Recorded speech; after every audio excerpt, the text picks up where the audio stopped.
44비치 팟캐스트는 클라우드 프로그래밍 IT 소식을 다루는 개발자들의 방송입니다. 구독과 좋아요 눌러주세요. 안녕하세요. 44비치 팟캐스트 181화 시작하겠습니다. 저는 진행을 맡은 너굴이고요.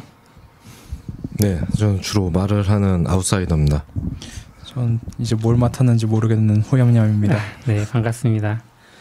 되게 오랜만에 방송을 하는 거라서 벌써 5월 11일인데도 불구하고 5월의 첫 방송이 돼버렸고요. 후원자 명단부터 말씀을 드리고 시작할게요.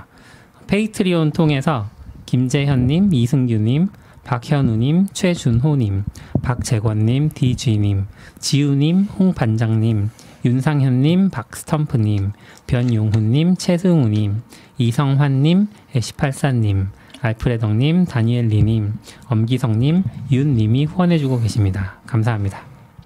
감사합니다. 네, 오늘 왜 이렇게 오랜만에 하게 됐는지부터 먼저 짧게 좀 얘기를 해볼까요? 한 4월에 첫 주에 방송하고 지금 방송하는 것 같은데 그동안 뭐 모이기도 좀 힘들고 각자 일정도 좀 바쁘고 그래서 또 못 모인 것 같기도 해서 이제 우리가 한번 지난주에 모였죠? 지지난주에 모였죠? 네네. 저녁을 먹으면서 회식을 한번 네. 했죠. 이대로 그만둘 거냐 뭐 이런 대책 회의를 한번 했고 회식을 하면서 그래서 결론은 앞으로 2주마다 한 번씩 해보자. 네. 네, 정기적으로 이런 얘기들을 좀 했고 앞으로 최대한 2주 일정을 지켜가면서 해볼 예정입니다. 사람이 좀 적더라도. 네. 네. 오늘도 원래 4명으로 예상했는데 3명으로 줄었지만 네. 뭐 이건 어쩔 수 없는 사안이었고 네. 그리고 사실 2주에 한 번씩 하기로 했던 것도 그동안 우리가 이걸 제때제때 못했던 이유가 날짜가 매일 바뀌니까로 그때 생각이 된 점도 있어서 아예 네. 고정하면은 더 잘할 수 있지 않을까라는 추측이죠. 어떻게 보면 그렇게 해서 시작을 한 거니까. 네. 그래서 2주마다 한 번이 뭐 목요일 저녁이잖아요. 지금 우리가 생각하는 그쵸. 2주마다 매주, 한 번은 2주마다 매주 목요일 저녁이고 근데 뭐 저희가 특별한 사정이 있거나 뭐 게스트를 모신다거나 그러면 게스트한테 시간을 맞춰드려야 되니까 그쵸. 달라질 수는 있지만 네. 기본은 저희의 타겟은 2주마다 목요일 저녁 한 이 시간쯤 시간은 좀 달라질 수 있는 거. 네, 이 시간쯤 해볼 예정. 시간쯤 하게 될 거. 목요일로 일단 일정은 저희가 다 그렇죠. 네, 반복 일정으로 잡아놔서 다음부터는 가능하면 7시가 맞출 수 있으면 좋을 것 같은데 네. 이게 퇴근 시간이라 뭐 어떻게 될지 잘 모르겠네요. 네, 쉽지 않더라고요. 시간은 뭐 그냥 그런 걸로. 네. 저희가 그동안 안 모이려고 한 건 아닌데 거의 매주 사실 얘기는 계속 했던 것 같아요. 이번 주에 제가 매주에 그걸 정하니까 그렇죠. 이번 주에 무슨 일이 되세요? 네. 그러면 저는 언제요 하고 딱 하면 안 맞아. 지질 않네. 아니면 딱 둘만 겹치네. 네. 둘이 할까? 그러다가 에이 하면서 계속 못 하게 되는데 그쵸. 이제 그게 한 달 가까이 되니까 이러다는 못 하겠는데 이런 맞아요. 그렇죠. 생각이 된 것 같아요. 그게 확실히 다 각자 약속을 잡다가 이걸 잡으니까 언제 할지 모르는 상태에서 그냥 그렇죠. 모두가 약속을 여러 시간대에 잡으니까. 그리고 저는 목요일 날 저녁에 돼요 했다가 저희끼리 또 합의하는데 하루 이틀 걸리는데 누가 목요일 날 저녁에 볼래? 그래? 저녁에 할 수 없어. 선약이 잡히죠. 정해졌는데 저 목요일 날 저녁에 안 되게 됐어요. 이런 경우도 생기고 그래서 아예 미리 잡자. 그쵸. 이러지 않으면 못 하겠다. 이게 뭐 그렇죠. 좀.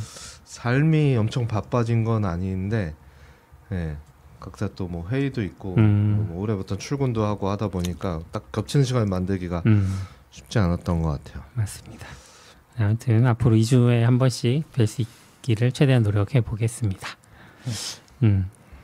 최근에 좀 바뀐 것 중에 하나가 이제 대면 행사가 늘어나고 있잖아요. 네.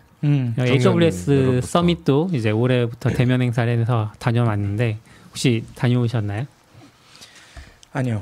저는 둘째 날만 갔었어요. 둘째 날만? 네. 좀 가보시니까 어떻든가요? 예전에도 다녀오신 적 있으세요? 서밋? AWS 서밋이요? 네, 우리나라에 있더라고요. 하는 서밋 거? 제가 후드가 있더라고요. 집에. 오. 근데 사실 이게 AWS 행사 많잖아요. 서밋 말고도. 그래서 서밋이 큰 행사라는 걸 제가 까먹었던 것 같아요. 그냥 수많은 계속 열리는 행사 중에 하나인 거라고 생각했던 것 같고 누가 뭐죠?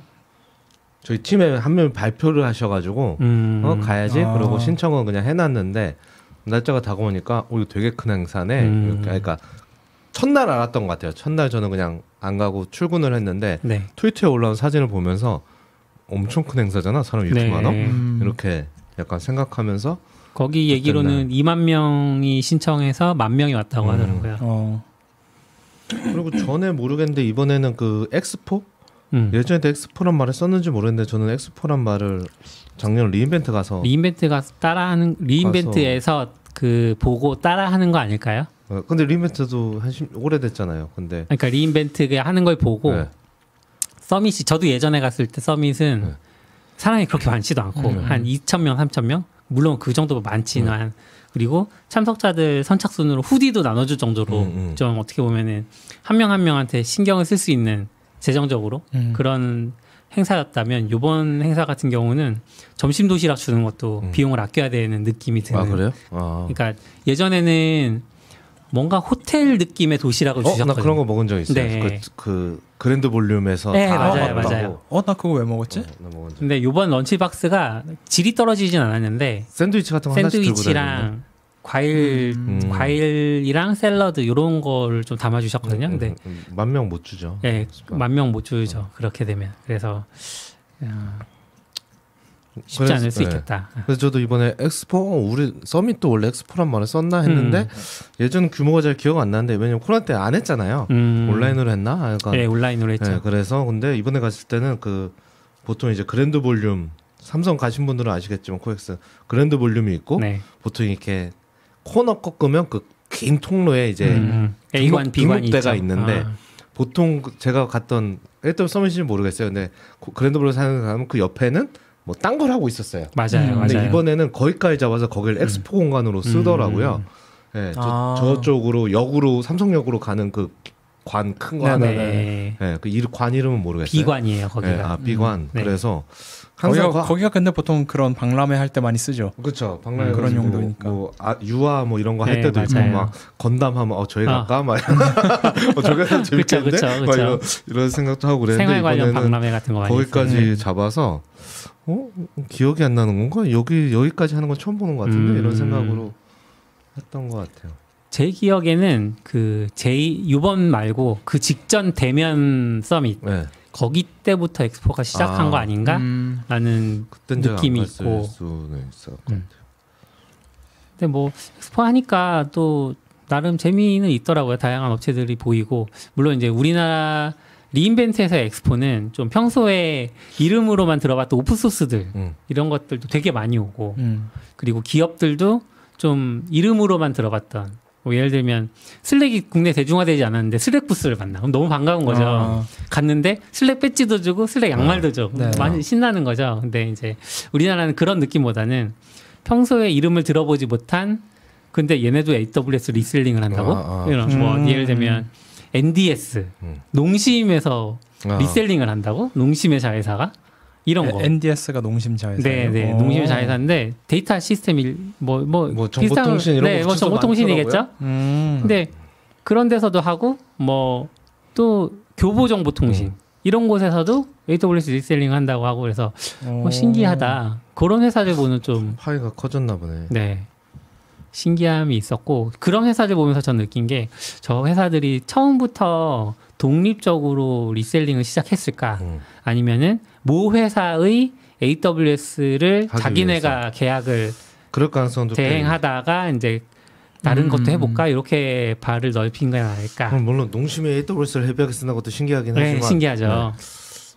약간 그렇죠. 인프라 미덥에서 농심 엔지니어 분이 한번 나와서 발표하시면 재밌을 것 같아요. 재밌을 것 같아요. 어떤 그렇겠다. 거를 클라우드로 돌리고 어떤 시도를 하고 있는지. 이게 아무래도 공장이 많고 이러니까 우리가 이제 흔히 생각하지 않는 그런 용도의 쪽으로. 완전 다른 게 있을 것 같아요. 그렇죠. 그래서 더 흥미로울 것 같아요. 그래서 되게 궁금하긴 하네요. 근데 사실 어디나 그렇지만 기본적으로 IT 기업이 아니니까 제조업 거기서 기반이니까. 해서 성공적으로 이끌기가 사실 그래서 자회사를 만든 것 같아요. 그렇죠. 농심에서 IT 뽑아야 하면 누가 관심을 갖겠어요, 뭔가. 엄청난 능력이 필요하다고 생각하거든요. 설득도 해야 되고 맞아. 실제로 결과도 보여야 돼요. 그래서 뭐 NDS요? 네, NDS. 그래서 일부러 약자했었나? 닌텐도 듀얼 스크린인가 그래요. 저는 좀 재미있었던 세션이 교보정보통신이 아니고 교보 본사에서 그 디지털 트랜스포메이션이라고 하나요? 그거를 추진하는 팀이 있는 것 같더라고요. 그래서 그 팀이 나와서 이제 1년간의 성과랑 이런 것들 발표를 하셨고, 뭐 데이터랑 이런 것들 연동해서 이제 머신러닝도 하고 이런 걸 얘기해 주셨는데, 좀 아무래도 제가 옛날에 출판계에 있다 보니까 교보가 뭔가 이런 시도를 한다는 게 너무 반가운 거죠. 그래서 들어봤고 좀 재미있었어요, 확실히. 그러니까 뭐 예를 들면 출판사들도 그렇지만 그 서점도 결국은 재고를 어떻게 줄이느냐. 그러면서도 팔고 싶을 때 재고가 없으면 안 되거든요. 그러니까 이 재고 그쵸. 싸움이 굉장히 치열하거든요. 그렇죠. 근데 옛날에는 다 그걸 MD가 감으로 하는 거죠. 이 뭐 예를 들면은 최 사장님이 새로운 책을 내. 그러면은 옛날에 지대넘냐시 어떻게 팔렸지? 첫 달에 1,000권 팔렸네? 그럼 요번에 1,000권 내는 거예요. 뭐 예를 들면 최근에 최 사장님이 뭐 방송에 나왔어. 그럼 좀 덜 팔리겠네? 2,000권 이렇게 이런 식으로 하는 거죠. 근데 요거를 데이터로 데이터 기반으로 좀 해서 그걸 해서 이제 좀 성과를 보는 중이다. 아직 막 이렇게 확 이렇게 이만큼은 줄였어요. 막 이런 정도까지는 아닌 것 같은데 자기네들 계산으로는 한 60% 재고 정도를 줄일 수 있어 보인다. 이런 얘기들까지는 들었어요. 사실 직감보다 훨씬 낫죠. 네, 훨씬 나을 것 같아요. 그리고 그 직감이 진짜 좋은 사람이 있었다고 하면 그 사람이 나가면 은퇴하거나 뭐 이랬을 때 그쵸. 진짜 회사의 자산이 없어지는 거니까. 그게 약간 좀 민감할 수도 있지만 저도 그냥 트위터 같은 데 봤을 때 옛날에 보면 이제 대형 서점들이 그런 재고를 다시 출판사에 전시했다고 한다고 그래서 약간 저는 사실 그게 말이 되나? 약간 이런 자기네가 사갔던 재고를 다시 절로 보내면 어쩌라는 거야? 약간 이런 생각을 했던 적이 있거든요. 이게 약간 딴 얘기로 넘어가면 도서시장의 특징이라고 할까요? 그러니까 위탁 판매라고 보통 표현을 하는데 출판사가 서점에 넘길 때 서점이 팔리면 그때 돈을 줘요. 처음에는 이제 약간 외상처럼 넘겨주고 사가서 파는 게 아니라 판매하는 권한을 위탁하는 약간 그렇죠. 그래서 그런 위탁 판매 시스템이라서 그런 관행이 자리 잡은 것 같은데 문제는 대형 서점들은 위탁만 하지 않고 일시불 지급하고 사가는 것도 하거든요. 근데 그 책들도 반납을 하는 거죠. 위탁됐도 했는데 이건 내가 너한테 또 좋은 일 시켜줬으니까 반납도 받아줘. 이렇게 되는 거죠. 그래야 다음에 또 가서 또 사가니까. 근데 갑자기 얘기가 글로 넘어가는데 그러면 재고 예측을 할 필요가 없지 않나요? 원래는 그렇긴 하지만 그래도 뭐 왔다가 가는 것도. 근데 저는 재고 예측이 그래도 필요하다고 생각하는 게 저는 요즘에는 그 최대한 택배를 안 쓰려고 해가지고 교보에서 이제 바로 드림 그게 있으니까 이제 그걸로 해서 책을 계속 사려고 하거든요. 근데 이제 없을 때 문제예요. 없으면 이제 막 여기저기를 찾아다닐 거냐 아니면 알라딘을 갈 거냐. 근데 이제 선택지가 알라딘 중고 서점으로 배송하는 것도 있으니까. 그래서 그런 것들이 이제 겹치면서 뭔가 그 사람들이 사고 싶은 사람이 있을 때 그게 있어야 된다라는 게 좀 더 강해지지 않았나 싶기는 해요. 사실 그리고 아마 엄청 크게 예측이 실패하니까 반납을 하는 거잖아요. 그쵸. 예를 들어 1,000권을 샀는데 예를 들어 100권만 남았어요. 1,000권을 샀는데 100권 남았으면 일단 반납 안 할 거란 말이죠. 요거 팔아보자. 계속 팔리는 거니까. 그렇게 생각할 텐데 이제 1,000권을 샀는데 900권이 남았으니까 반납을 하고 싶어지는 거겠죠. 대형 서점 입장에서. 근데 신기한 거는 제가 다녔던 출판사의 경험으로는 그 정도로 실패하진 않아요. 그러니까 감으로 작동하는 시스템도 어느 정도는 잘 작동했던 것 같고 진짜 악성 재고 있잖아요. 막 2년이 지났는데 안 팔려? 10권이 남았는데 안 팔려. 이런 거. 이런 것들이 것만. 주로 이제 반납 대상이 되죠. 그 얘기가 생각나요. 제가 그거를 그때 좀 깜짝 놀랐던 게 좀 유명한 책이었어요. 뭐 예를 들면 뭐 실용주의 프로그래머 이런 것처럼 뭐 IT의 명저 같은 게 그게 어떤 대형 서점에 10년간 있어서 초판이 테이프 표지도 테이프 막 넘겨봤으니까 너덜너덜해진 게 10년 만에 맞아. 출판사로 돌아온 걸 이제 올렸던 걸 내가 보고 이게 말이 되나? 이거는 제가 생각하던 그 재고하고도 완전 다른 책. 근데 이거는 그 출판사 사장님이 되게 반가워하셨잖아요. 물론 이 책은 우리 출판사 내부에도 없는 책이라서 반갑다. 출판이라서 그렇게 하지만 그거는 이제 그거랑은 좀 다른 감성이고 약간 아니 어떻게 이게 돌아가지? 이거는 사실 뭐 재고도 아니고 그냥 그렇죠. 빌려서 10년 쓰다가 돌려준 것 같은. 당연하게도 반납을 하면 돈은 토해내야 됩니다. 네. 그래서 그 부분은 약간 좀 이상하다고 생각하긴 했어요. 저는 이제 어렸을 때 돈이 많지 않을 때 이제 그러면 이제 노트북을 사긴 사야겠는데 돈이 없으니까 그 전시품을 많이 찾아다니고 리퍼 말고 그냥 그 매장에서 전시하면서 사람들이 다 쓰고 뭐 하고 한 몇 개월 지난 거예요. 그러니까 배터리 상태도 이미 좀 많이 깎여 있고 뭐 그런 건데 그런 건 거의 60% 정도 할인해서 그러니까 실제로 반값보다 싸게도 살 수 있었거든요. 그런 거 찾아서 사곤 했었는데 그런 책이야말로 진짜 오히려 출판사가 그렇게 팔아야 되는 왜 반품하지? 그때 그 생각을 좀 하긴 했어요. 오히려 또 그래서 아마존이 그 좀 출판 관행을 미국에서 미국은 사실 위탁 판매까지는 잘 모르겠는데 어쨌든 미국에서 했던 것 중에 하나가 대량으로 사서 자기들 마음대로 할인을 해서 팔아버리는 거죠. 그러니까 사람들은 아마존 가면 할인을 하니까 더 아마존으로 몰리고 그래서 약간 독점처럼 그래서 이제 정가제를 찬성하는 사람들은 여기서 이제 정가제를 해야 된다. 그래서 네, 유통이 너무 힘을 가지니까 뭐 이런 얘기도 하시죠. 그래서 그것도 방송에서 얘기한지 모르겠는데 지금은 아닌데 이제 그 당시에 킨들이를 가서 그거 할 때 싸게 팔잖아요. 그래서 아마존 제가 알기로 아마존 외에서 모여서 니는 너무 싸게 판다. 12불에 팔아야지 왜 10불에 팔아. 이거를 해서 뭐 붙었어요. 아 공정거래처럼. 네. 근데 미국 법무부가 아마존 말고 얘네를 독점 가격 단합으로 얘네를 치고. 그러니까 지금은 이제 시대가 발라졌는데 그때 아마존을 처음 봤기 때문에 독점을 하면 가격이 올라가지 가격이 싸지는. 독점은 처음 본 거죠. 그렇죠. 이거는 소비자한테 좋은 거지. 이게 왜 독점이야? 근데 지금은 그게 어떻게 동작하는지 이해했죠, 다들. 하지만 그 당시에는 법무부도 이해를 못 해가지고 반대로 저쪽을 때려서 좀 억울하게. 그랬던 기억이 있네요. 그래서 저쪽이 하고 이쪽이 오히려 괜찮아. 반센 노블스나 뭐 이쪽 기존 전통 서점 시장이 다 그래서. 그래서 왜 아마존이 독점인가를 그 논문으로 쓴 게 지금 미국 바이든 정부의 그거. 법무부 수장인가 뭐 그거 하는 사람인 걸로 알고 있어요. 무슨 박사님? 네.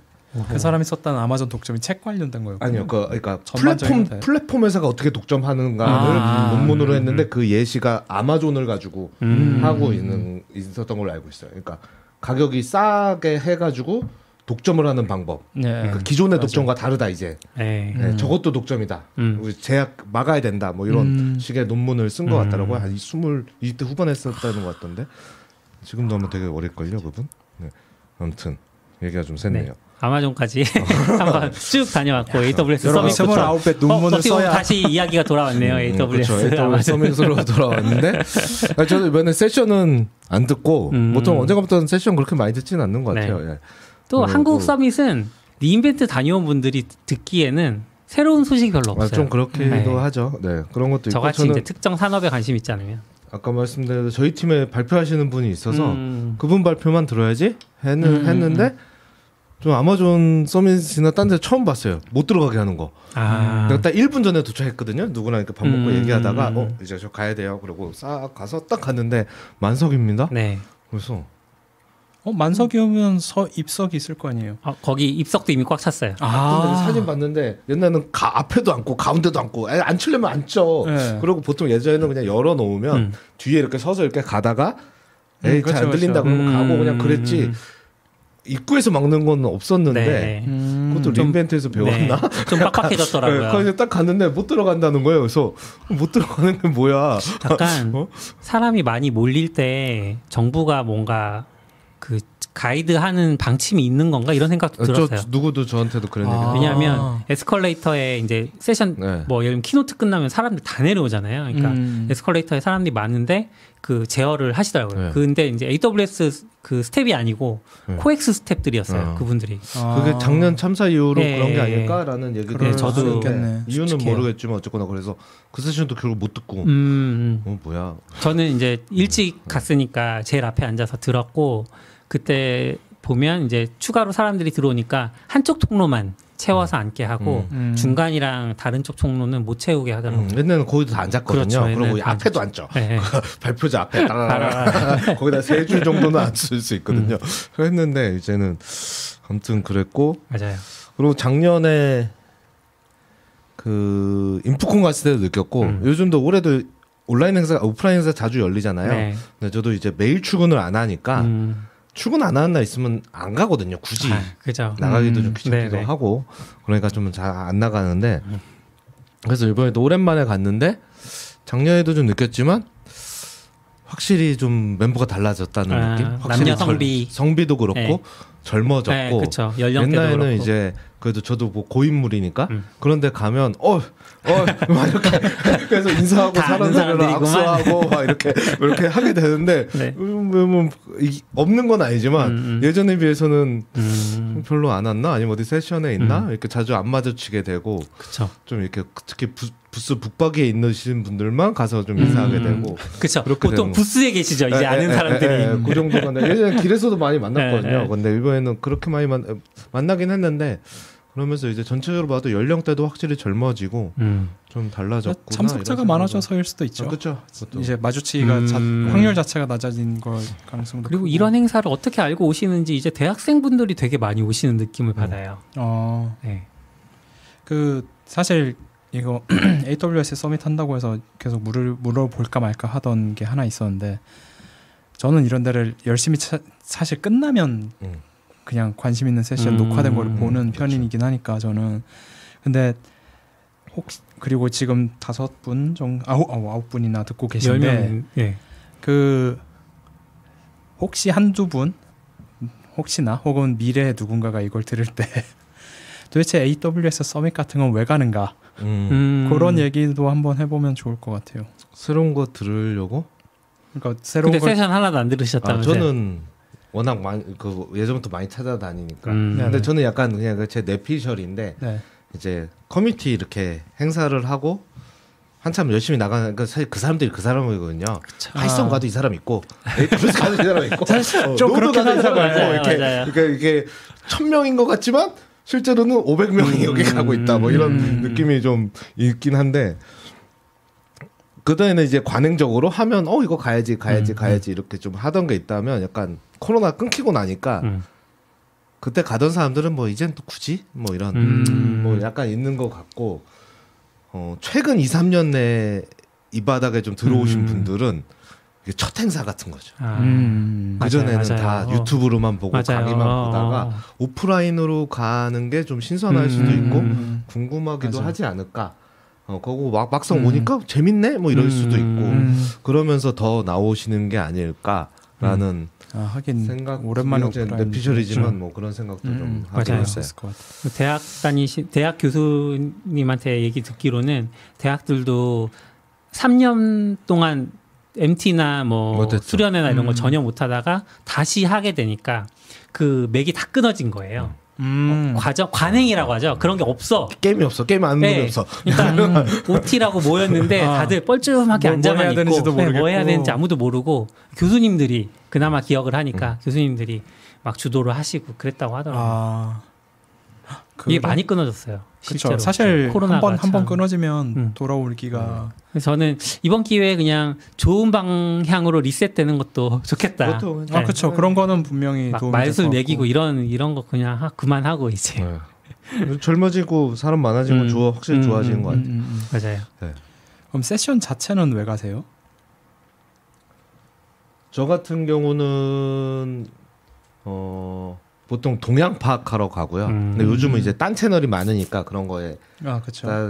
욕구가 줄어들었지만 옛날에는 이제 동양 파악 그거밖에 없으니까. 그렇죠. 그런 거랑 그것밖에 없다기보다 딴 것도 있지만 그것도 해야 되는 거죠. 약간 뭐 예를 들어 요즘 제일 뭐 인프라에서는 뭐가 좀 대세인가, 뭐 람다 나왔다던데 뭐 이런 것도 있고 또 내가 공부할 거와 안 공부할 거를 걸러내기 위해서 10개 나왔는데 내가 10개 다 공부할 수는 없잖아요. 들어보고 저건 재밌는 것 같은데 그 사람이 이제 10시간 공부한 다음에 가져왔으니까 하고 저거는 나는 안 써도 될 것 같다. 그거를 내가 이제 30분 만에 얻을 수 있잖아요. 그쵸. 네, 그런 거를 하려고 주로 갔던 것 같아요. 승훈님 저도 좀 비슷한데 저는 이제 파이콘으로 약간 이런 커뮤니티를 배웠거든요. 네네. 처음에는 이제 거기서 발표하는 것들이 너무 재밌는 거예요. 하나하나. 나는 실무 경험이 부족한 초심자니까 가서 들으면 다 재미있어. 운영하면서 겪었던 거, 뭐 그 사람들이 개발하면서 겪었던 거 이런 것들 다 재미있고 그러다가 조금 시간 지나면서는 이제 이게 반복되거든요. 그런 내용들이. 그쵸. 운영 경험도 다 반복이 되고 기술도 막 항상 새로운 게 나오진 않잖아요. 파이썬 뭐 새로운 버전이 매년 등장하나? 어쨌든 버전이 바뀌더라도 막 크게 달라지는 거 없기도 하고 그런 세션 한 번 들으면 끝이니까. 네네. 그런데 이제 그런 인사이트들을 그 과거에 파이콘 가서 만났던 사람들을 다시 만나서 이야기를 나누면서 더 배우는 것 같아요. 그러니까 그리고 이제 구체적이 되죠. 그렇게 되면. 왜냐하면 쌍방향 소통이 되니까 궁금했던 거 물어볼 수 있어. 네네. 나보다 경력 많은 사람들이 답을 해주고 혹은 뭐 그 사람도 내 상황을 잘 모르긴 하지만 저 같으면 이렇게 풀 것 같아요. 이렇게 얘기도 해주고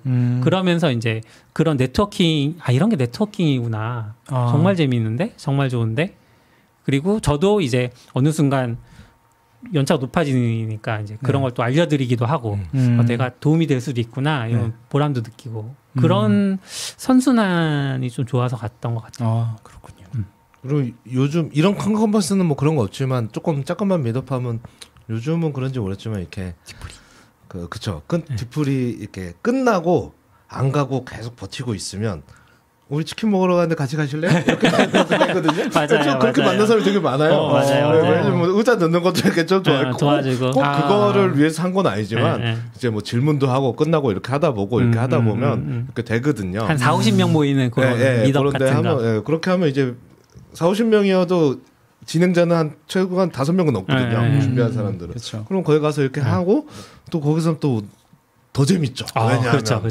다른 얘기를 많이 듣거든요. 공식적으로 말 못하는 이런 뭐 발표에 힘들었던거나 이런 그러다 친해지고 뭐 하면서 하다 보니까 하고 나중에 아셨던 게 저분들도 그런 보일 때 있어요. 이렇게 쭈뼛 가긴 좀 아쉬운데 뭐 이러다가 갈게요 이렇게 하신 분인데 그런 거 이렇게 남아 있어서 따라가면 재밌다.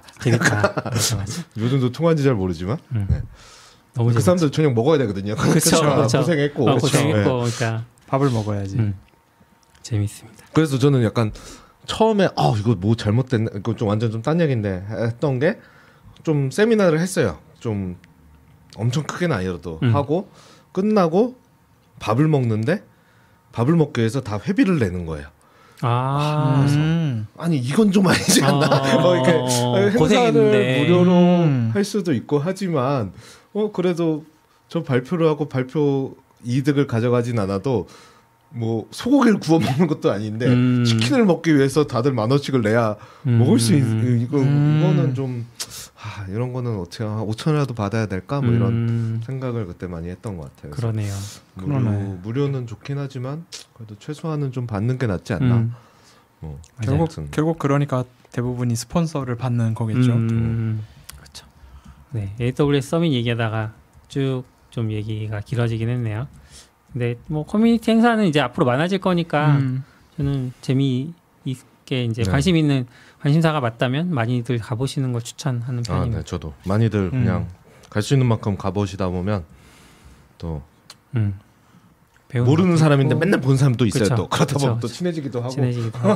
맞아. 모르는 사람인데 맨날 봤던 스티브 잡스는 친해질 수 없을 것 같아요. 스티브 잡스는 이미 죽었으니까. 그렇죠. 그게 문제죠.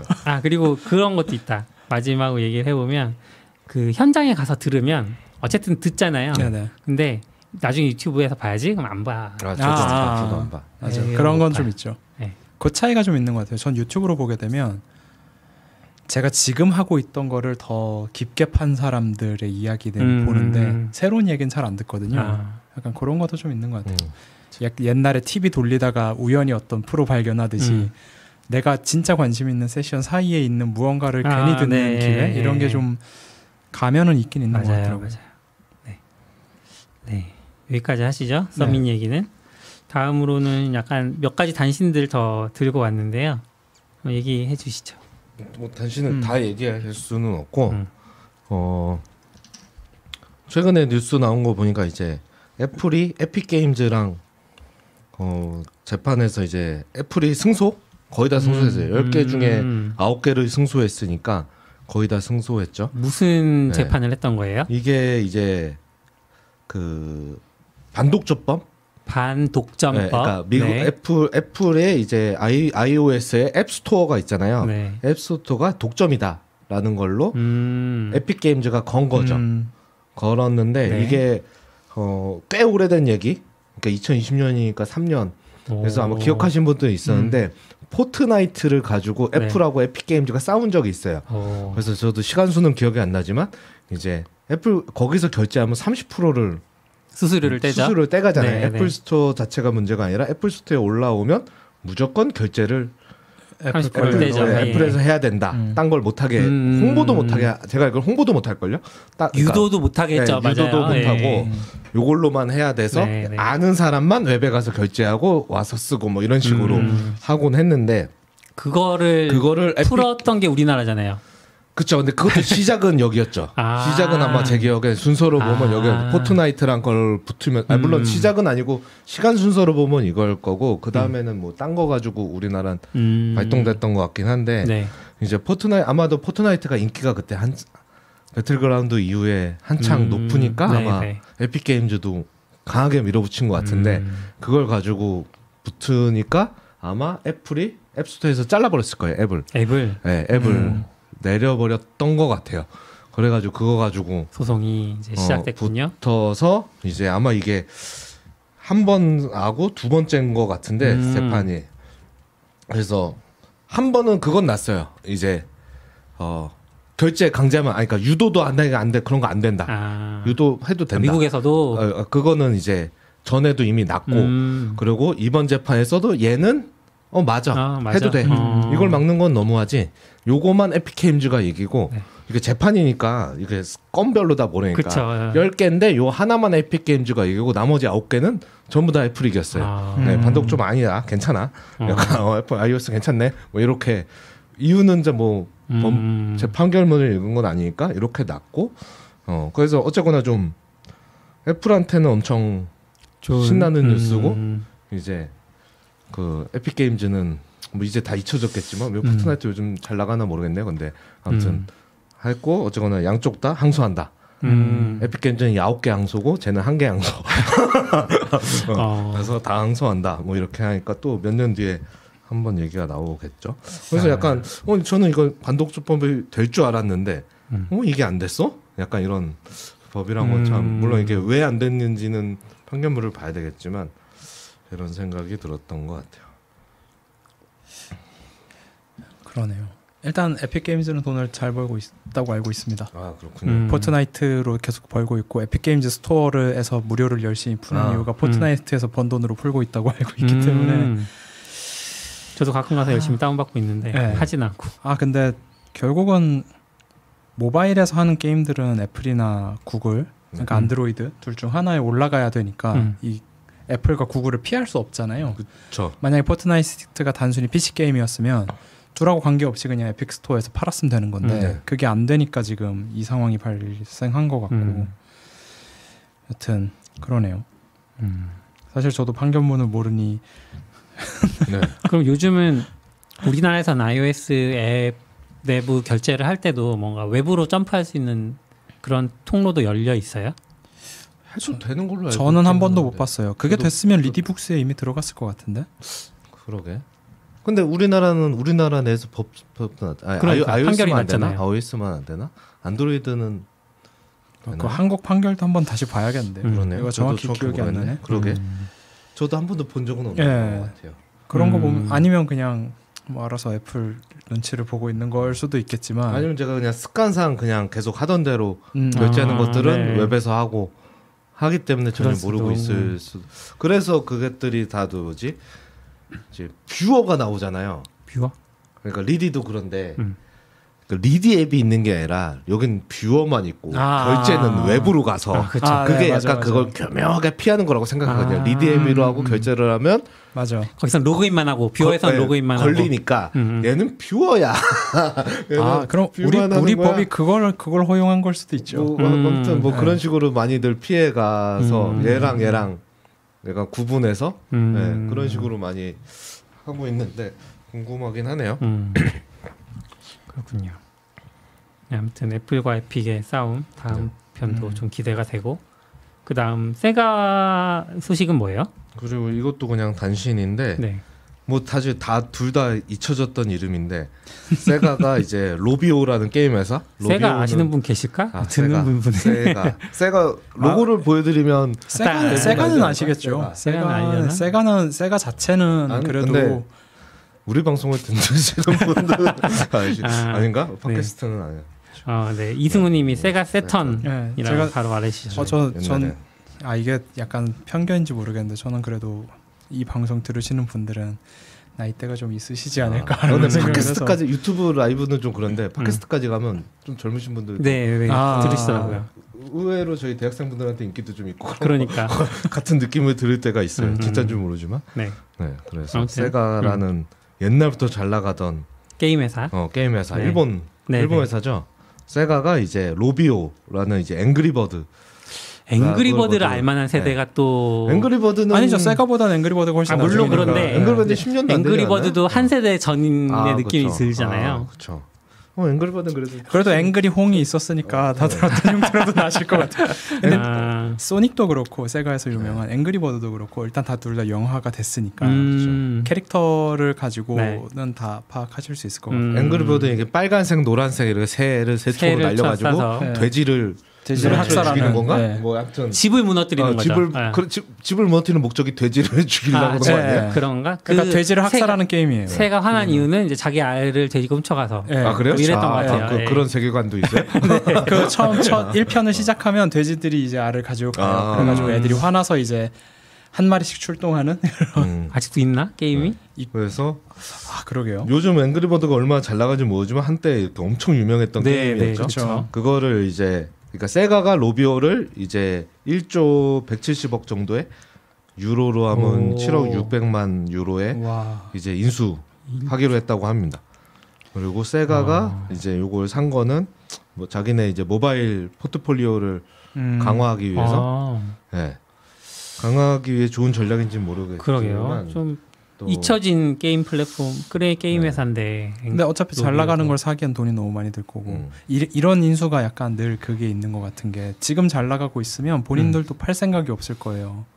뭐 그렇긴 하네요. 네. 근데 그렇기도 하고 또 이게 또 저희는 이제 좀 트렌드만 보니까 또 저도 게임은 잘 모르지만 게임을 한 번 또 뜨면 일정 금액으로 또 한 10년 가더라고요. 그렇죠. 그런 건 좀 있어서 그때처럼 벌진 못해도 그런 거 하면 여전히 사용자층은 좀 얘네가 그런지 모르지만 사용자층은 있는 거고 그걸 들어오면 뭐 어쨌거나 여기 앵그리버드도 있네. 그러고 뭐 세가 모바일 게임 포트폴리오가 뭔지 모르겠지만 할 수 있지 않을까. 지금 찾아보니까 앵그리버드 안드로이드 플랫폼에선 2가 있는데 다운로드 1억 회 이상이에요.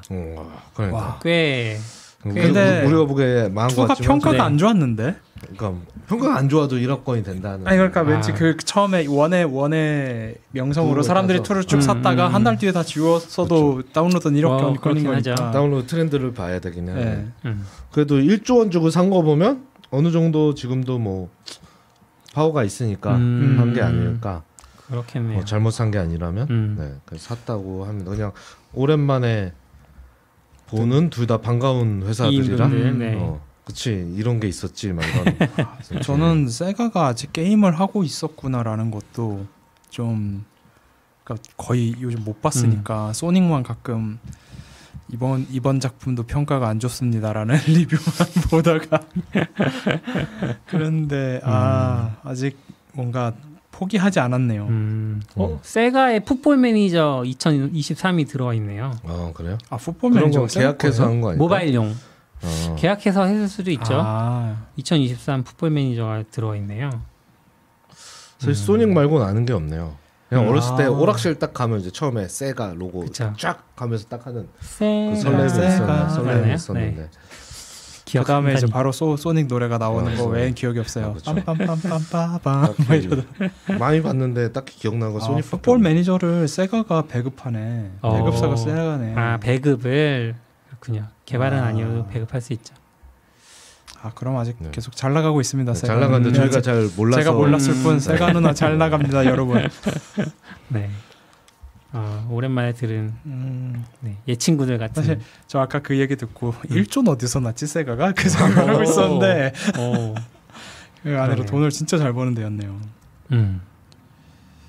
네, 다음 소식은 깃헙 소식이네요.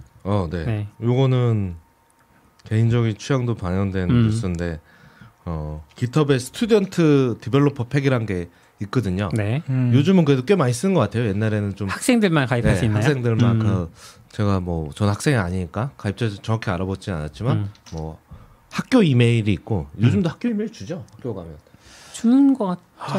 AC.kr 졸업한 지 너무 오래돼서 주지 않을까요? AC.kr 네. 저기 방통대 가면 준다고 합니다. 근데 옛날에는 그걸 주는 의미가 있었는데 요즘 뭐 메일 시스템이 잘 돼 있어서 굳이 그거를 학생들한테 나눠주는 게 그 의미가. 근데 그걸로 인증을 많이 하니까 주긴 줄 것 같아요. 보통 학생 할인할 때 그쵸. 그걸로 하니까. 그쵸. 그래서 아마 그게 있고 뭐 서류도 내야 되는지 그건 잘 모르겠어요. 어쨌거나 하는데 그걸 하면 많은 서비스들을 공짜로 쓸 수 있어요. 유료를. 예를 들어 깃헙이 제공하는?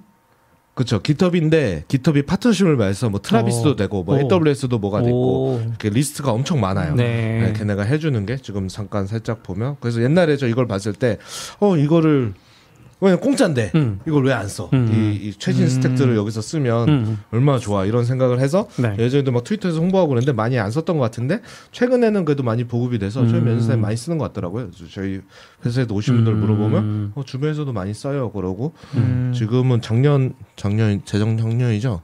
작년부터는 여기서 깃헙 에듀케이션에서 그 스튜던트 익스퍼트 같은 이름이 스튜던트 익스퍼트 아닌가? 그것도 맞는 것 같아요. 캠퍼스 익스퍼트. 네, 캠퍼스 익스퍼트를 하거든요. 네. 거기에 지금 한국 분이 2분인가 3분인가 계신 걸로 알고 있어요. 네.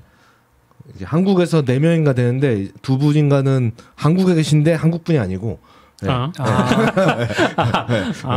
그리고 그냥 실제로 유학 오신.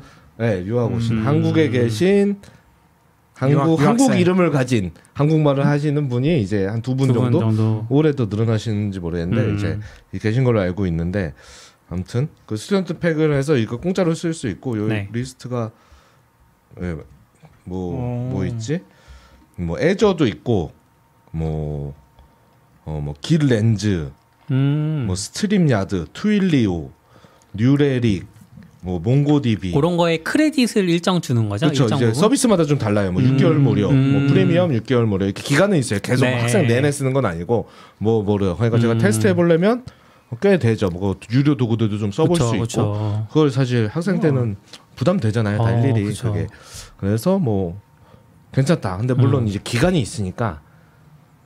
좋은 걸 쓰다가 다시 내려가려면 피곤할 수 있지만 어쨌든 네. 뭐 공짜인데 안 써보려고 네. 이유 없죠. 근데 거기에 이번에 원패스워드가 들어왔다. 네, 원패스워드가 들어왔어요. 원패스워드. 네. 원패스워드는 기간 내내 쓸 수 있나요? 학생 기간 내내? 조건을 한번 볼까요? 원패스워드 진짜 좋아하는 툴이잖아요. 우리가.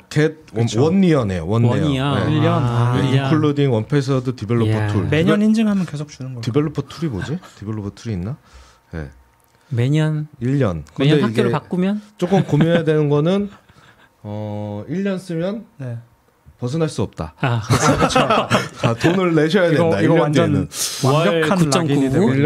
1년 9.99인가요 지금? 그게 좀 안타깝긴 하지만 이제 4학년 때 하시면 이제 취직을 하시면 그렇죠. 월급에서 낼 정도의 가치가 있다. 원패스워드는. 저는 학교들이 원패스워드 계정 정도는 학생들한테 줘야 되는 거 아닌가?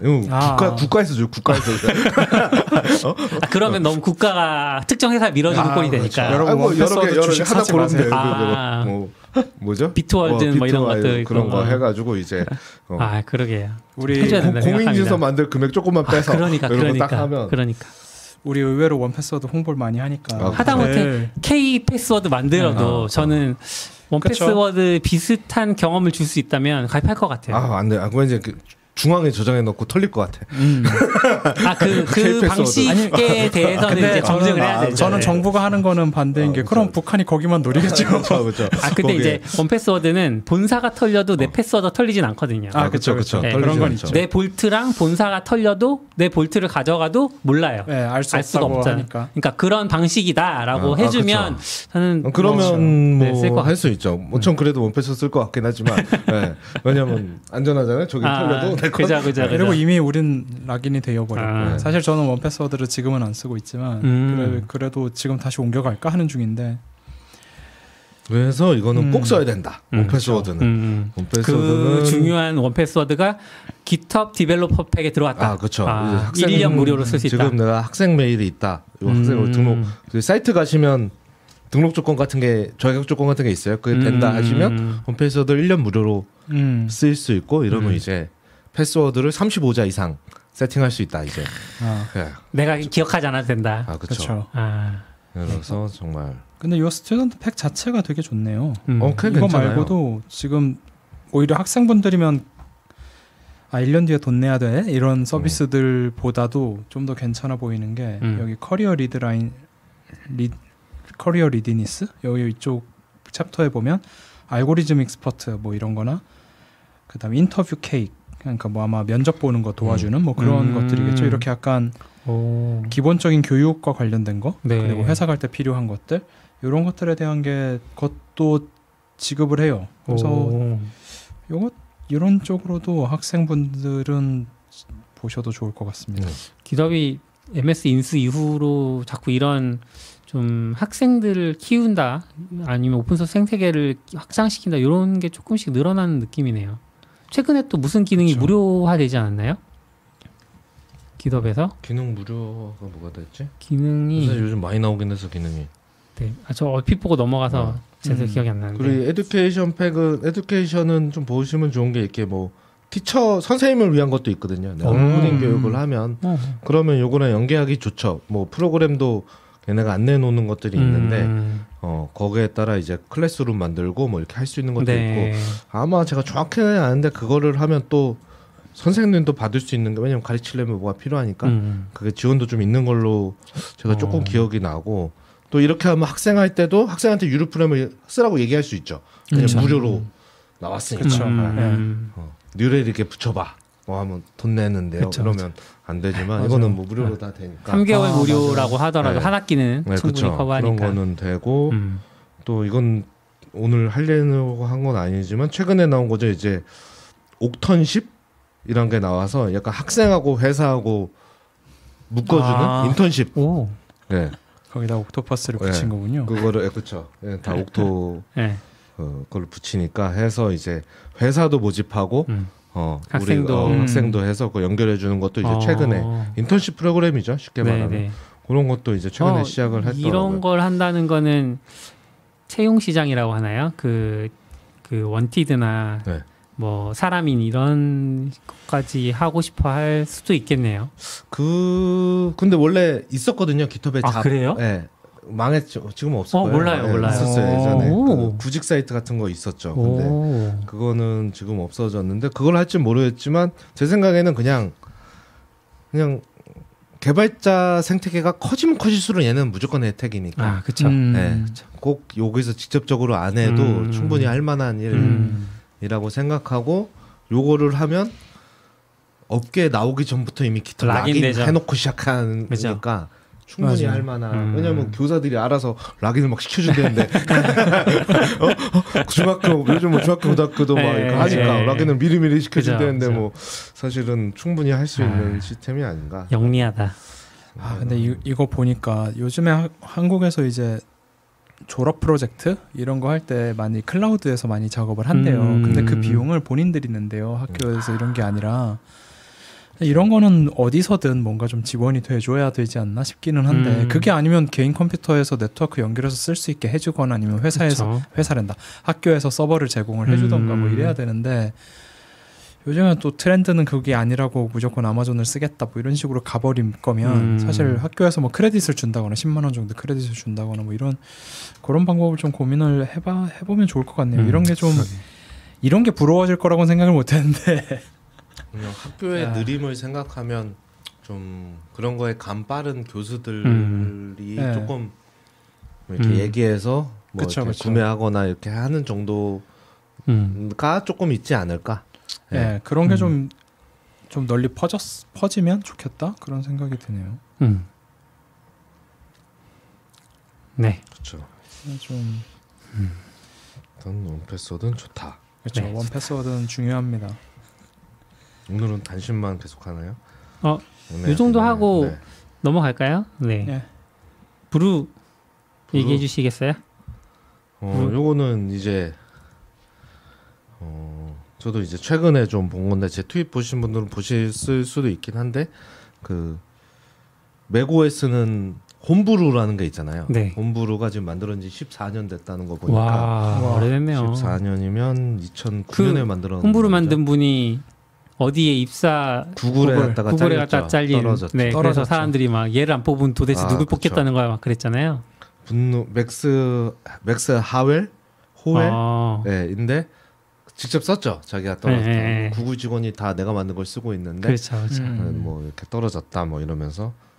근데 그건 좀 저는 보면서 내가 만든 걸 다 쓴다고 내가 그 회사 갈 수 있나? 야에 대해서 좀 그러니까 예를 들어 애플 다니는 사람이 내가 만든 노트북 다 쓰니까 나 농심 들어갈래 이게 이런 거. 라이너스 토바이즈는 아무데나 다 갈 수 있죠. 네, 그렇죠. 그러니까 그런 좀 차이가 있잖아요. 아니 뭐 그렇기도 하지만 일부러 오픈 소스 개발하는 사람을 채용해서 오픈 소스 계속 지원해주는 그런 것도 구글이나 뭐 마이크로소프트는 하니까. 그렇죠.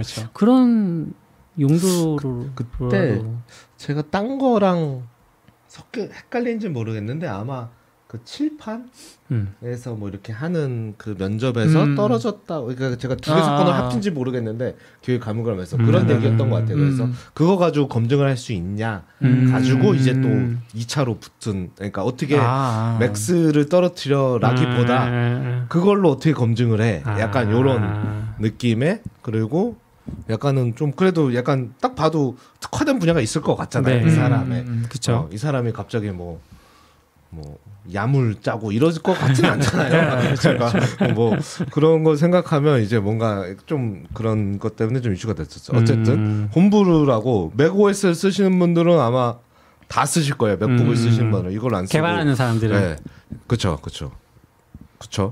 저희 개발자 아니면 아닐 수도 있으니까. 개발자 아니어도 가끔 쓰긴 할 수 있을 것 같아요. 한 번은 어느 사이트 가서 복사해서 붙여넣어 본 적이 있을 수도 있다. 보통 명령어는 부류죠. 부류. 네. 그거를 이제 14년 전에 만들었고 이제 패키지 매니저죠. 그래서 뭐 기술 설치하거나 뭐 프로그램 설치할 때 다 요걸로 맥은 이제 하고 있는데 그 전에는 더 쓰기 어려운 뭐 있었던 것 같아요. 이름 까먹었는데. 있었군요. 네, 있긴 있었죠. 뭐 있었는데 얌얌님은 아실 것 같지만 아무튼 말고 그런 거 있었는데 이제 만들어졌고 맥포트 뭐 이런 것들. 맥포트 기억나요. 맥포트 그런 거 가지고 설치했었는데 문제도 많고 맞아요. 잘 안 되고 홈브루가 완전히 통일시켜 버렸죠. 네. 얘기하세요. 그게 14년 전이고 작년에 T라는 TEA 차를 얘기하는 TAA라는 그 패키지 매니저를 만들었어요. 이 사람이 또 만들어서 공개를 하고 지금은 사라졌던데 제 기억에는 그 당시에 거기 써 있었어요. 이거는 홈브루를 대체하려고 만든 게 아니야 라는 게 있고 이번에 지난주인가 홈브루 T의 GUI가 나왔어요. 그래 그게 프로덕트 헌트에 올라왔거든요. 네. 프로덕트 헌트는 그런 거 만들면 그쵸. 홍보해주는 사이트니까 거기에 올라와서 이제 맥스 하웰이 거기 쓰고 표 많이 받았어요? 좀 받았던 것 같은데 네. 저는 그냥 바로 다운로드로 넘어가서 그래서 맥주 하다가 이제 승우님 말대로 이제 맥주 14년 먹고 이제 차를 마시는 간이 망가져서 근데 이번에 GUI 나와서 오랜만에 가보니까 홈브루를 대체하는 게 아니다라고 써있던 문구가 없어졌더라고요. 그래서 이건 뭐지 하다가 이제 누가 물어봐가지고 찾아봤어요. 왜 T를 만드는 거지? 그래서 했더니 이제 Something New is Brewing이라는 글을 작년 한 3월쯤에 썼더라고요. 네. 그래서 거기서 하는데 이제 그걸 대충 보면 작년이었으니까 13년 전에 홈브루를 만들고 잘 되고 했는데 돈이 되진 않더라. 이게 엄청나게 하는데, 그리고 자기 이제 일도 그만두고 좀 풀타임으로도 하고 했는데 좀 생계 유지도 어렵고 그래서 자기 커뮤니티에 넘겼다. 그리고 이제 자기 없이도 홈브루는 이제 생태계는 잘 돌아가고 난 만족한다. 그런데 이제 자기 뭐 결혼도 하고 애도 해서 돈이 더 필요하다. 이렇게 하다 보니까 이제 사업 아이템도 있고 뭘 하는데 친구 중에 이제 웹3의 열렬한 지지자가 있는 것 같아요. 네, 블록체인과 네. 걔가 이제 많이 약을 팔았구나. 약을 판 것 같은데 잘 넘어가진 않았던 것 같아요. 네. 나는 이거 아닌 것 같은데? 네. 라는 생각을 계속 쟤는 했던 것 같고 그쵸. 그거를 이제 안 하다고 중간에 뭐 그런 것도 있어요. 해봤는데 별로 난 인상 깊지 않았다. 뭐 이런 얘기도 있는데 결국은 설득에 넘어간 것 같고 결국 그냥 자세히를 안 써서 잘 모르겠어요. 작년 글이니까 그 사이에 또 하는 거를 막 업데이트하진 않아서 네. 하는데 이제 그게 아쉬웠던 것 같아요. 그 X 그 만화에 그 이렇게 탑이 돌탑이 있고 이제 오픈 소스의 의존성에 대한 그 생태계의 취약함을 네. 알려주는 그림이 있거든요. 한 번쯤은 보셨을 가능성이 꽤 있어요. 그래서 밑에 요만한 돌 네. 아무도 관심 없지만 얘 떨어지면 근데 이거 탑 다 무너지는 거 이런 거 있거든요. 이제 지금 요런 문제가 있는 상황이고 이제 코인 시스템을 이용해서 T를 가지고 그 오픈소스 메인터널한테 보상을 하고 싶은 게 이 사람의 구상 아닌 것 같아요. 그래서 나 혼자 먹겠다가 아니고 그쵸. 오픈소스 메인테이너들을 뭐 자기도 전반적으로 먹겠지만 이제 그러니까 결국은 만든 게 다 쓰는데 이 오픈소스의 이 문제는 계속 있고 네네.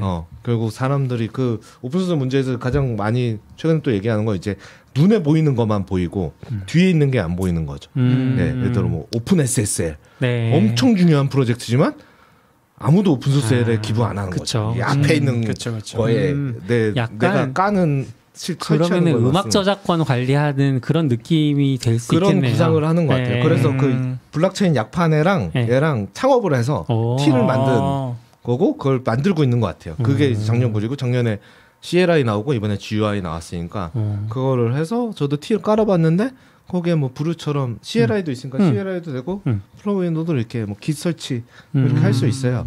근데 여전히 어떻게 보상하겠다는 건지는 잘 모르겠다. 약간 그런 개념 아닐까요? 뭐 엔진엑스도 엔진엑스 있고 엔진엑스 플러스는 돈 내고 사야 되잖아요. 네. 그런 것처럼 이제 T에서만 작동하는 그런 플러스 모델을 그럴 수도 있는데 그러면 이제 올리는 사람이 유료를 올려야죠. 내가 깃을 만들고 깃 플러스도 올려야지. 저 사람이 깃을 갖다가 돈을 받고 팔 수는 없잖아요. 그런데 이제 제가 추정하기는 뭐 상상이니까 깃 플러스에서 깃의 의존성이 많잖아요. 깃 플러스를 사면 깃을 만든 내가 보상을 받을 수 있는 그런 구조가 되는 거 아닐까. 또 하는데 아직 그거는 글에는 자세히 안 나와 있어서 뭐 의존성을 잘 추적해 준다고 하면 오픈 SSL을 만든 사람도 결국은 그 의존성을 사용하는 그쪽으로부터 이제 보상을 가져갈 수 있나? 저는 그 그림 보면서 그 되게 작고 중요한 돌멩이 하나, 돌 기둥 하나. 결국 요거를 어떻게 유지보수해서 튼튼하게 만드느냐가 어떻게 보면 중요한 거잖아요. 그 그림대로에 있는 걸 좀 해결을 하려면. 그러면 이제 예를 들어 그런 거죠. 뭐 오픈 SSL에 엄청난 버그가 있어. 근데 아무도 투자 안 하고 아무도 고치고 싶지 않아. 그럼 코인으로 현상금을 거는 거죠. 이 이슈를 해결하면 100원 줍니다. 뭐 이런 식의. 그런데 아무도 안 고치고 시간이 흐르면 흐를수록 점점 가격이 올라가는 거죠. 아무도 안 하고 있는 거니까. 뭐 그런 식의 그러니까 오픈 소스 이게 결국 사업 아이템이 뭔지 모르겠는데 오픈 소스가 더 튼튼한 게 이제 진짜 견고하게 계속 쌓아 올라가지길 바란다면 오래된 이슈일수록 더 많은 돈을 지급한다. 그 돈은 누가 줘요? 그게 뭐 모르죠. 이제 시세 조작을 하든지 뭐. 제가 가장 궁금한 부분이 그 부분이죠. 사실 그게 돈이 어디서 나올 것인가. 이게 코인이 가지고 있는 약간 그런 것 같은데 없는 데서 계속 만드는 거니까 어떻게 보면 현재 코인은 그냥 그걸로 된다. 약간 명예를 이제 코인으로 대변해주는 느낌으로 지금은 가고 있는 것 같은데. 명예. 근데 어쨌든 저 TXYG 여기서 이제 하는 거기서 만들어야겠죠. 이 사람이 만들어야죠. 어떤 코인을 만들지는 모르겠지만. 그래서 회사를 그렇게 차린 것 같고 일단은 그 홈브루를 만든 사람이 패키지 매니저를 또 만들었으니까 일단은 그냥 주목도는 그냥 쉽게 가져오는데 과연 저는 사실 그 오픈소스 그 문제는 저도 좀 해결하고 싶고 정말 이 사람이 잘 해결했으면 좋겠다. 저는 사실 캠페인을 해야 되나 이런 생각을 좀 하는 편이었는데 또 다른 조건이 와서 사실 그걸 하고 글을 쓴 거 보면 그냥 기부 시스템 같은 게 아니라 그 내부 의존성에 있는 사람한테도 잘 돌아갔어. 그러니까 그런 말을 했겠죠. 그렇죠. 뭐 리액트만 엄청 기부를 받고 절로 안 돌아가고 한 게 아니라 고르게 여기서 이제 코어 얼마 전에 있었던 코어 JS 이슈도 언급하거든요. 그런 걸 보면 거기까지 이제 신경 쓰겠다는 건데 과연 저는 잘 되길 바라는데 이제 어떻게 할지는 너무 궁금하다. 네. 왠지 그런 걸 수도 있겠네요. 뭐 예를 들어 코어 JS가 어딘가에 되게 숨어 있으니까 그렇게 된 거잖아요. 그럼 네. 뭐 제가 자바스크립트 쪽은 라이브러리 뭐가 유명한지 몰라서 그냥 A라는 게 있다고 하고 리액트라고 하시면 됩니다. 네. 아 리액트 누군가 리액트에다가 10,000원을 기부했어요. 그럼 리액트 그게 이제 어떤 코인으로 바뀌어서 유전성 있는 애들한테도 이제 쭉 쪼개지는 거죠. 0.00001 코인씩이라도 막 쪼개지는 식의 거를 지금 구상하고 있는 걸 수도 있겠다는 생각이 듭니다. 그게 이제 아까 말했던 음악 저작권 관리처럼 그렇게 되는 걸까라는 생각이 드는데. 그렇죠. 그리고 이제 블록체인, 그러니까 패키지 매니저가 그걸 다 알고 있으니까 설치 수가 그런 걸 가지고 하고 싶은 것 같은데 집계가 확실하겠네. 결국은 돈이 어디서 들어오냐. 이제 제가 제일 궁금한 포인트고. 사실 현재 그 오픈 소스 생태계에서 그게 문제기는 해서 그렇죠. 이슈기는 하죠. 네. 저도 코어 JS 그 사건 보고 뭐 이걸 가지고 떼돈을 벌어야 되는 건 아닌데 그것도 보면 코어 JS가 뭐 포춘 500기업에서 뭐 90%가 다 내 사이트에 내게 들어가 있는데 그렇다고 얘가 재벌이 돼야 되는 거 아니지만 생계 유지를 할 수 있는 건 좀 너무한 거 아닌가 라는 생각이 좀 약간 들어서 저런 거를 과연 어떻게 해결할 수 있을까라는 생각을 그때 막 한참 하다가 뭐 지금 다시 안 하긴 하는데 좀 잘 해결됐으면 좋겠다 생각을 하고 있어요. 승우님이 올려주셨는데 그 문구가 살아 있나 봐요 어딘가에. 그렇네요. This isn't a package manager. T is unified packaging infrastructure. 이렇게 네, 요건 그거네요. 패키지 매니저가 아니다. 네, 제가 봤던 건 이제 브루를 대체하는 게 아니다. 왜냐면 아무래도 그게 신경 썼을 것 같아요. 얘가 만드니까 이제 불을 또 해. 그죠. 아르민 로나처가 예를 들어서 새로운 파이썬 웹 프레임을 만들었어. 플라스크는 이제 끝났나? 이런 생각할 테니까. 누가 만든 아르민도 안 써. 플라스크 이러면 이제 할 말 없으니까. 그쵸. 아마 그땐 그걸 의식한 것 같고 지금은 이제 바꿔치기 하려고 하나? 뭐 이런. 그렇군요. 네. 또 혹시 들려주실 이야기가 있을까요? 거의 1시간이 그렇네요. 지나서. 오픈소스 얘기 나오는데 오픈소스 그때 생각했던 것도 말할까 했는데 시간이 많이 지나가긴 해서 그거 좀 정리해서 다음에 한번 같이 이야기해보면 좋을 것 같아요. 다음엔 그래도 이제 2주에 한 번씩 하니까 다음엔 저 Something New is Brewing 저걸 가지고 2부를 해도 해볼 수 있지 않을까? 2주 뒤에 꼭 나오셔야 됩니다. 저는 안 나와도 되지만 뭐 당장 2주 뒤에 안 해도 되고요. 뭐 좀 지나면 또 그쵸. 이쪽에서도 사업하려면 뭔가 더 정보가 나오겠죠. 하겠죠. 네. 오늘 1시간 그리고 저희 준비한다고 잠깐 틀어놓은 시간까지 하면 라이브가 2시간 됐는데 벌써 긴 시간 동안 들어주셔서 감사하고요. 오랜만에 찾아왔는데 이제 앞으로는 좀 정기적으로 최대한 참여해 보겠다고 말씀을 드리면서 2주에 한 번씩 참여해 보겠습니다. 다들 감사합니다. 다들 들어주셔서 고맙습니다.